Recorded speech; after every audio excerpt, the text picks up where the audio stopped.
बोलिए श्यावर रामचंद्र की जय, पवन पुत्र हनुमान की जय, श्री अम्बे मात की जय, श्री सतगुरु भगवान की जय। हर हर महादेव।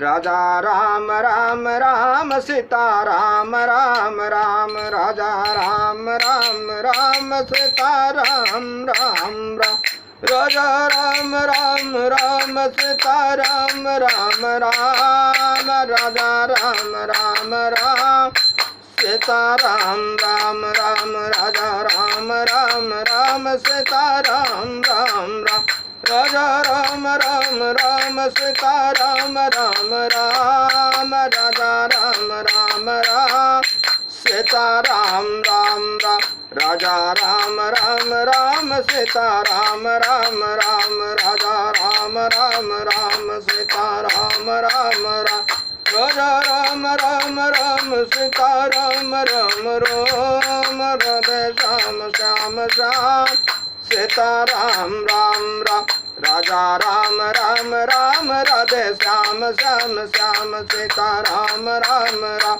राजा राम राम राम सीता राम राम राम, राजा राम राम राम सीता राम राम राम, राजा राम राम राम सीता राम राम राम, राजा राम राम राम सीता राम राम राम। श्यावर रामचंद्र की जय, पवन पुत्र हनुमान की जय, श्री अम्बे मात की जय, श्री सतगुरु महाराज की जय। हर हर महादेव। श्री राम जय राम जय जय राम, श्री राम जय राम जय जय राम। भगवान शंकर के आशीर्वाद से, प्रभु श्री राम जी के कृपा से, देवी माँ के आशीर्वाद से, सदगुरु के कृपा से, श्री भक्तमाल कथा भाग 189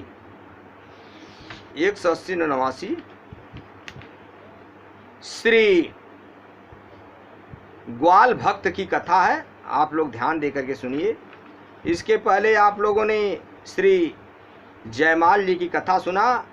उनका भी भाई भी भगवान की पूजा भक्ति में लग गया भगवान की कृपा से। तो आप लोग श्री ग्वाल भक्त की कथा सुनिए। बात पुरानी है। किसी गांव में एक ग्वाल भक्त रहते थे। संत सेवा में उनकी बड़ी प्रीति थी। घर में जो भी उत्तम सामग्री बनती उसे वे चुपचाप ले जाकर वन में संतों महात्माओं को निवेदित कराते थे। सियावर रामचंद्र की जय। ग्वाल भक्त के पास बहुत सी भैंसें थी। दिन भर उन्हें चराना ही उनका नित्य कार्य था और उन्हीं से उनकी आजीविका चलती थी। घर में उनकी माता और वे कुल 2 ही प्राणी थे। सियावर रामचंद्र की जय। यहाँ पे तो बहुत बड़ी बात यही है कि जो उनके घरों में बनता है, उत्तम सामग्री बनती है, उसे वे भगवान को सुपुर्द कर देते हैं। भक्ति तो यहीं हो जाती है। एक बार की बात है, उत्सव का दिन था। माँ ने घर में अनेक प्रकार के स्वादिष्ट व्यंजन बनाए थे। रसोई से आती भीनी भीनी मधुर सुगंध ग्वाल भक्त के अंतःकरण को रससिक्त कर रही थी। वे सोच रहे थी कि माँ कब भोजन परोसे और मैं कब लेकर जाऊं। जब उनसे रहा न गया तो माँ से बोले, मैया तू मेरे लिए पकवान अंगोछे में बांध दे, मैं वन में जाकर खा लूँगा। आखिर भैंसें भी भूखी होंगी, उन्हें भी तो चराना है। भोली माँ ने अंगोछे में ढेर सारे पकवान बांध दिए। कुछ पकवान और भी ग्वाल भक्त ने माँ की नजरें बचा कर बांध लिए और एक बड़ी सी गठरी बना ली। सियावर रामचंद्र की जय। आज घर पर उत्सव होने के कारण वन में जाने में विलंब हो गया था। बाहर द्वार पर बधी भैंसें भी रंभा रही थी। ग्वाल भक्त ने शीघ्रता पूर्वक भैंसों को बंधन मुक्त किया और सिर पर व्यंजनों की गठरी रख चल दिए वन की ओर। वन में पहुंचने पर जब भैंसें चरने में मग्न हो गई तो आपने सिर पर गठरी उठाई और भैंसों को छोड़कर चल दिए संतों के आश्रम की ओर। वहां पहुंचकर संतों के चरणों में शीश रखकर विनय की कि प्रभु, घर में उत्सव होने और अकेली बूढ़ी माँ द्वारा ही व्यंजन बनाने के कारण देर हो गई, कृपा करके क्षमा करें, क्योंकि बिना आप लोगों के प्रसाद ग्रहण किए मैं भी सिद्ध प्रसादी नहीं पाऊंगा। ग्वाल भक्त जी का ऐसा प्रेम भाव और ऐसी निष्ठा देखकर संत लोग भी गदगद हो गए। भला हो भी क्यों न, इस भाव के तो भगवान भी भूखे रहते हैं। श्याम रामचंद्र की जय। धन्य ग्वाल की भक्ति। संतों की पंगत बैठी। श्री हरि नारायण गोविंद, श्री हरि नारायण गोविंद का कीर्तन हुआ, बड़ी जय बोली गई। फिर सबने धीरे धीरे प्रसाद पाया।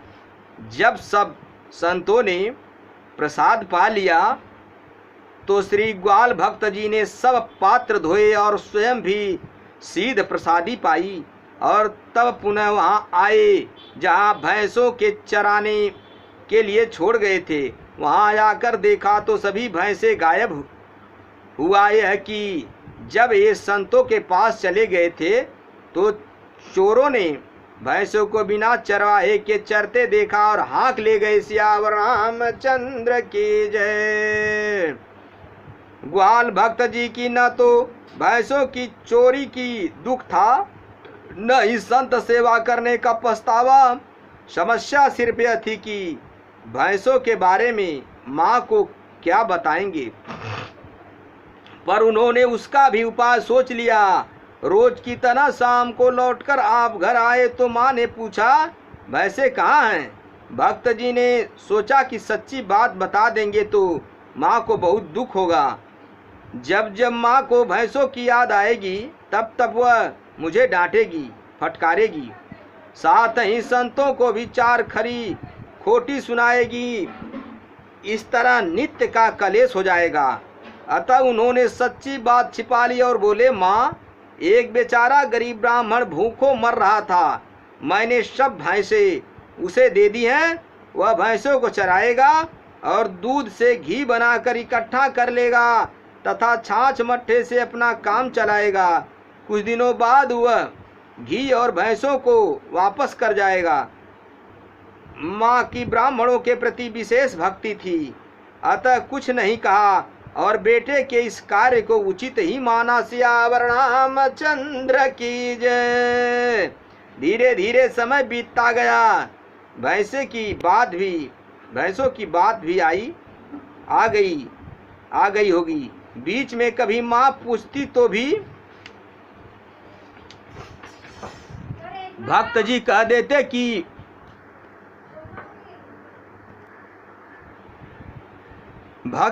देते कि ब्राह्मण बेचारा गरीब है, जैसे ही उसकी आजीविका की कोई अन्य व्यवस्था हो जाएगी वह भैंसों को वापस कर जाएगा। भक्त जी यही बात केवल माँ को समझाने के लिए ही नहीं कहते थे, बल्कि उनके मन में अदृढ़ विश्वास भी था कि संतों की सेवा के प्रताप से मुझे भैंसे अवश्य वापस मिल जाएगी।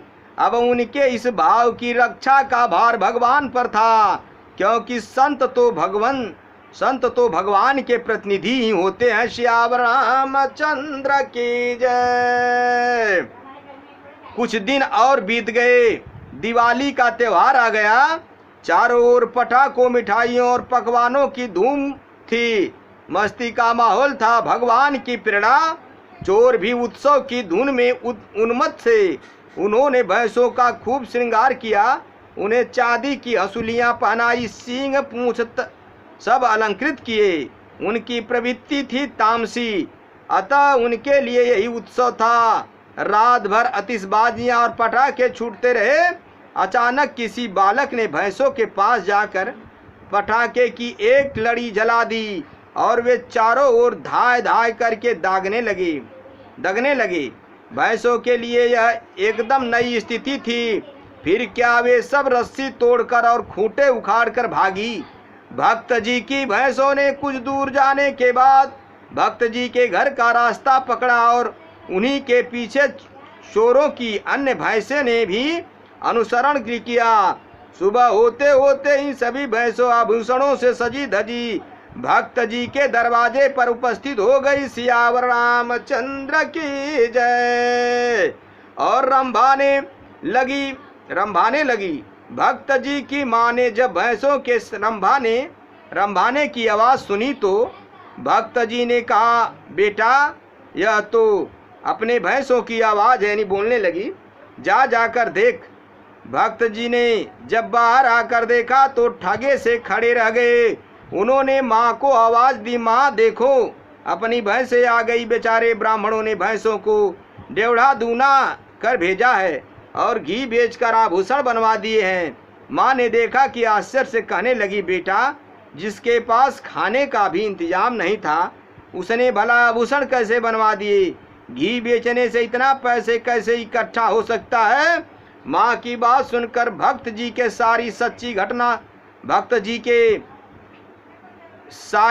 घटना सुना दी। माँ ने खुश होकर कहा, बेटा यह सारा धन संतों की कृपा से मिला है, मुझे तो मेरी भैंसें मिल गई, यही बहुत है। तू इन आभूषणों को बेचकर प्राप्त धन से संत सेवा कर दे। सियावर रामचंद्र की जय।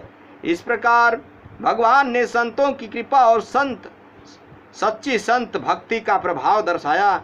संत सेवा, भगवंत सेवा, ब्राह्मण सेवा एक होता है।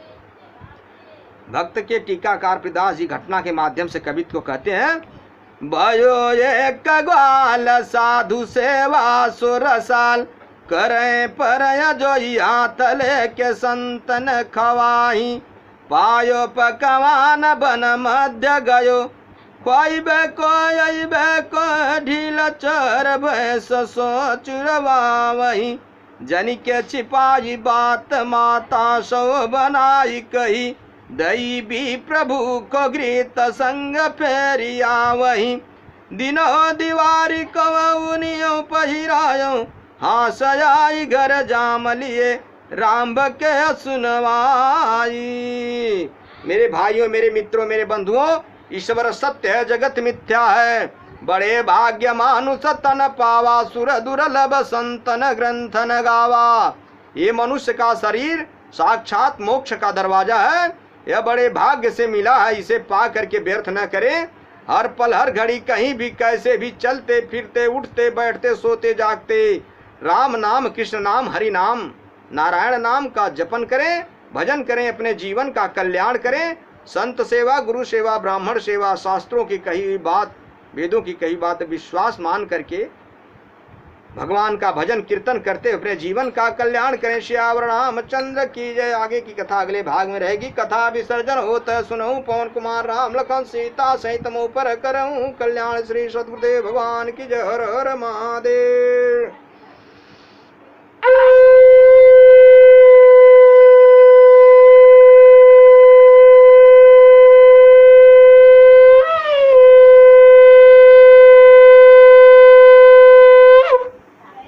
हरि नारायण।